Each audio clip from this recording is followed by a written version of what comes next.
Am I the a-hole stories? Am I the a-hole for kicking my friend out of my house even though she has nowhere else to go? My boyfriend, 30 male, and I, 28 female, moved into a fairly large house together last year. When all the COVID things started getting out of hand, we decided to open up our house to one of our friends, 30 female, and my boyfriend's cousin 19 female. The friend who moved in with us, Kate, fake name, lost her job before the pandemic and 2 months ago at the end of lease, she couldn't afford a place to live. My boyfriend and I have a common friend group that we knew since the college days, around 7 years. Kate joined this group 2 years ago. When our friends informed us of her losing her house, we decided, hey, we have free space, come stay with us for a while, until you can find a permanent solution. We also covered the food expenses while she helped with the chores. She accepted, and moved in within a few days. When she first moved in, she was acting friendly with me, but as time progressed, she started becoming colder and colder towards me, but was still friendly with my boyfriend. A month ago, she started acting weird. While we were watching Netflix, she started sitting in between my boyfriend and me, touching or hitting his arm lightly when she was laughing, touching my boyfriend's neck or hair while saying good morning to his ear, or trying to massage him constantly. I didn't know what to do, especially because my boyfriend was not saying anything at the time, and I didn't want to be the crazy girlfriend. However, he sat me down a week or so ago, and told me he was extremely uncomfortable by the way Kate was behaving. Let me tell you, I was so relieved that I was not the only one who was thinking she was acting strange, lol. He said, when I'm not around her behavior only increases, and he didn't know what to do, because he was scared of telling me this as he thought maybe he was overthinking it. We decided to speak to her if she did it again and went to bed happy. 2 days ago, I drove to my parents' house to visit them and help with their needs as they don't go out. I got a text 2 hours into my visit from my BF, asking me to come back home urgently. When I returned, everyone in the house was yelling and I was very confused. When my BF saw me, he said that he wanted to talk to Kate about what she has been doing was making him uncomfortable, and apparently, she didn't take this well, because she said she did this with everyone, and when I took my boyfriend's side, more yelling and calling names happened. We told her to get her things and get out.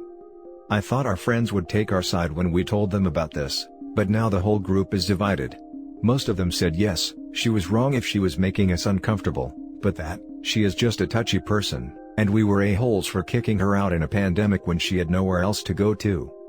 I trust my boyfriend very much, as he has been nothing but an honest partner for the past 5 years. He said he decided to talk to her because she kept caressing his arm and touching his thigh, and he hated it. So, I wanted to ask, am I the a-hole for kicking her out? Now for the top comments. Not the a-hole. If it was a male friend touching your inner thighs and giving you unwanted massages, people would be disgusted. Why is there a double standard for men? 100% agree with this.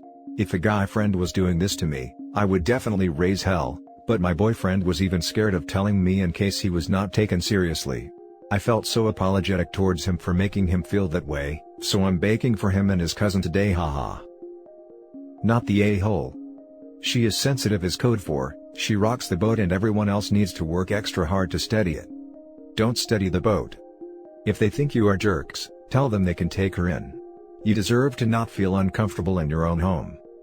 Beyond that, a core tenet of consent is that the behavior is unwelcome. When told explicitly, the offender needs to back off, not claim they did nothing wrong. That is how nice guys behave, and apparently Kate does too. We had a huge argument with the friends over this. They thought as long as she apologized, which she didn't, because she didn't think she did anything wrong, we shouldn't have kicked her out. We talked to them before she moved in, whether someone else can take her in, but they all had valid and personal reasons on why they couldn't.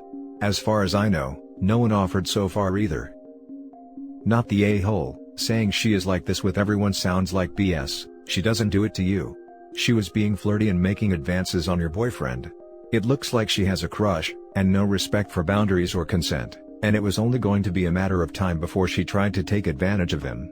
Innocent people are usually apologetic, guilty people throw tantrums and claim to be the victim. Because of the character count I couldn't add this, but she and I were never really close to begin with because of clashing personalities. I am more of an 80-year-old grandma on the inside and she is very live loud type of person. I don't know if she had a crush, but her developing feelings in 2 months seems a little weird to me. So I questioned myself a lot. Now for the next story. Am I the a-hole for being mad at my wife for moving my son's stuff out of his room? I, 37 male, lost my son in 2016 from leukemia. I was a single parent, and taking care of my sick son on my own with no one to show support or offer help. He passed away at the age of 11. He always loved sports such as hockey, soccer, and he used to decorate his room with sports posters on the wall, sports-related toys in the shelves and that kind of stuff. When he was in and out of at the hospital, he'd decorate his room even though he had little energy. He loved to do it and considered his room his safe place. This is hard for me to even talk about, because whenever I walk into his room and see his touch in the room and I'd feel him near. This gives me comfort knowing my son had happy days, even though there were few. His room is the same and I haven't moved anything, I just leave it like it is, not wanting to ruin it. I've been married to my wife for 3 months now. My stepdaughter moved in with us last month and my wife told me she didn't like her new bedroom at all. She saw my son's room several times and said it looked nice, but I didn't think she wanted it. I have 3 rooms in my house, and my stepdaughter started insisting on taking my son's bedroom. My wife asked if I wanted to change my mind, but I told her that this is my son's room and it will stay this way. My stepdaughter didn't like that, and took it as in I have no respect and consideration for her feelings. I already explained to her, but she won't understand. Even though her room is the same size as my son's. My wife wanted to give the room to her daughter, seeing that it's the right thing to do, and said that I was giving it too much thought. I told her no, and that was it. But yesterday, my stepdaughter called me and told me her mom was busy moving her stuff into my son's room. She probably thought that I knew, so she was surprised that I was upset. I got home and my wife told me that all my son's stuff is in the other room, and all she did was just switch rooms. I couldn't believe it when I saw my son's room upside down. I was so mad I told her she wasn't allowed to take the room without my consent, and she said that I wasn't being supportive and a good parent to my stepdaughter when I'm behaving like this. I told her this had nothing to do with her, it's about my son's memory. The room has been like this for years, and for her to empty it and move out his stuff like that felt wrong to me, no matter how she tries to explain it. She and my stepdaughter are being quiet and my wife thinks I'm being selfish and unfair to my stepdaughter, even though I helped organize her room when she first moved in. Now for the top comments. Not the a-hole for being mad that she did this without your approval, and I'm so sorry for your loss. With this said, it may not be mentally/emotionally healthy to keep your son's room as is, but this is something you have to get to in your own time, possibly with the help of a therapist/grief counselor. Being forced to change it when you're not ready, probably isn't going to help you long term, but it would be something to discuss with a professional as soon as you can. I don't know how much of your stepdaughter wanting your son's bedroom is a genuine dislike of her own room and how much of it is your wife gently manipulating her into wanting it, as an excuse to make changes. So while I think your wife is the A, I think there's a good chance your stepdaughter is not the A, and is just being used in this situation. Looking into what they call complex grief may help OP with reconciling past and present. My sincere sympathies on the loss of your son OP. 1. Sorry for your loss. 2. Not the a-hole, because it wasn't her place to decide her daughter's feelings were more important than yours. 3. You do need to talk to a professional about your grief, since the shrine to your son isn't exactly healthy mentally, even though it gives you comfort. 4. That your wife did this, says that 3 months in you all may need a professional to talk to together, whether counselor or attorney. I vote for an attorney. That's incredibly inconsiderate. Not the a-hole. Your wife completely violated your boundaries and wishes. It was a gross overstepping and shows a complete lack of respect for you and your feelings. How you chose to proceed is up to you, but you are in no way the a-hole. Perhaps family counseling would be helpful? Your stepdaughter comes across as entitled, but that might partly be due to her age. Your wife on the other hand. I honestly can't fathom how she ever thought what she did was okay. Someone else suggested she was the main person pushing for the change. It could be she felt the room wasn't healthy or was a reminder of your past, but whatever the case, she had no right to do what she did. Have you spoken to a grief counselor about the loss of your son? It might be something you find helpful, as I can only imagine the difficult feelings this situation has brought up for you. I'm not saying this because I think there's anything wrong with how you feel. Grief is completely normal and many parents preserve the rooms of lost children, but it might be helpful to talk to someone who can support you as you process what has happened. She knew that I already said no, but did it anyway. Now she's trying to cause an issue between me and my stepdaughter, by telling her that I don't care for her because I refuse to let her have my son's room. Which is not true at all. My stepdaughter is such a sweet soul, and I'm glad to have her in my life, but her mom is being unreasonable and bitter. Now for the last story. Am I the a-hole for telling my fiance I don't want his daughter to live with me? I, 33 female, been with my fiance, 36 male, for 2 years and we're getting married in 2021. He's a single dad and has an 11-year-old daughter who doesn't like me at all, despite how much I try to get close to her. She keeps telling me that she wishes her dad never met me. She calls me names such as homewrecker, and it really hurts. She hid my phone many times and deleted important contacts. She'd call people I have a professional and respectful relationship with and badmouths me to them. I had enough when she took my check that I wanted to take to the bank and threw it away, and told me she did it, to my face.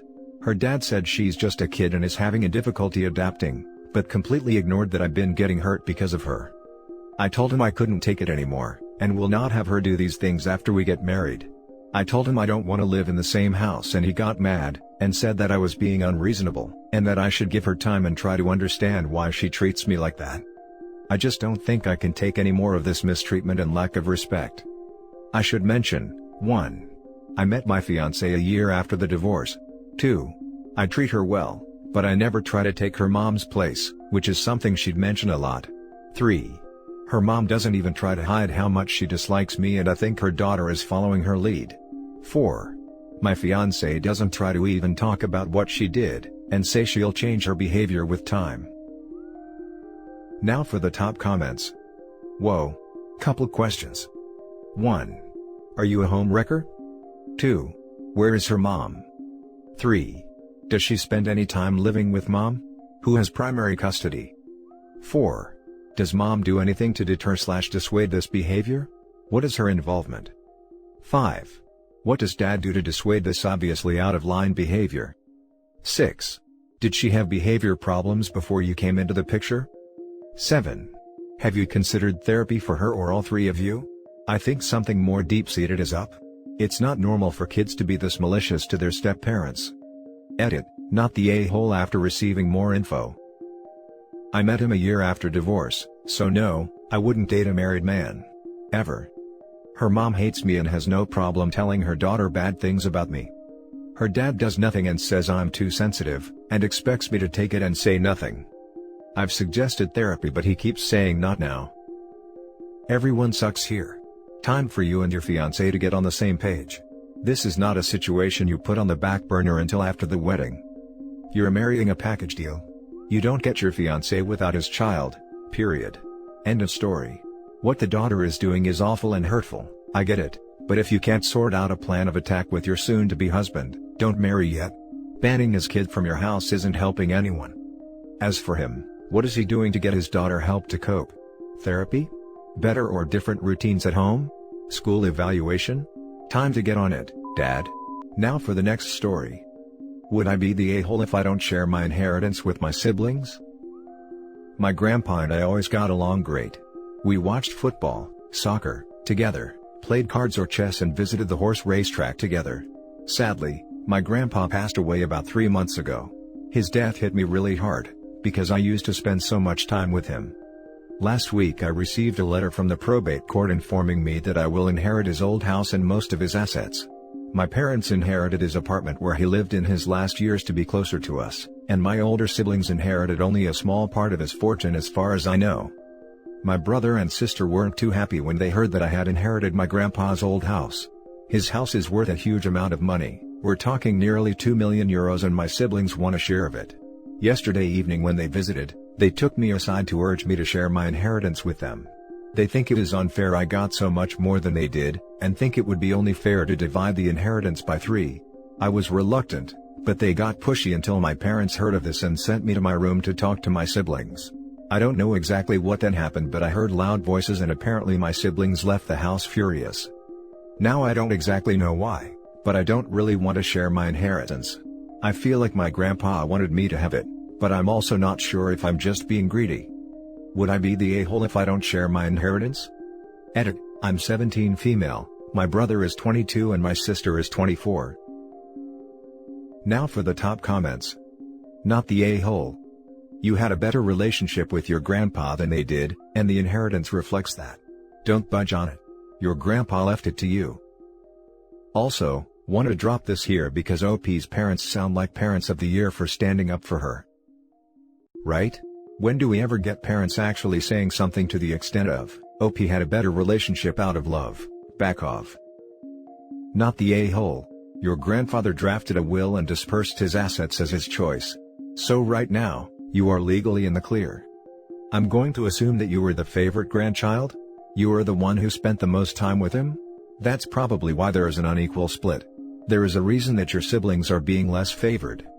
It sounds like your parents have good heads on their shoulders. Talk to them about this to get some clarity. Also, none of this has to be done tomorrow. If somehow things change and you choose to split the inheritance, there will be no difference between today and 3 months from now. Don't make any rash decisions. You will not benefit from moving quickly. Edit. I would also advise posting this to financial advice. They also have a great section on windfalls in their resources which you should read. And that's it for this video, guys. If you have thoughts to share, leave a comment below. Don't forget to hit like and subscribe if you like this content. I'll catch you in the next one. Good day, everyone.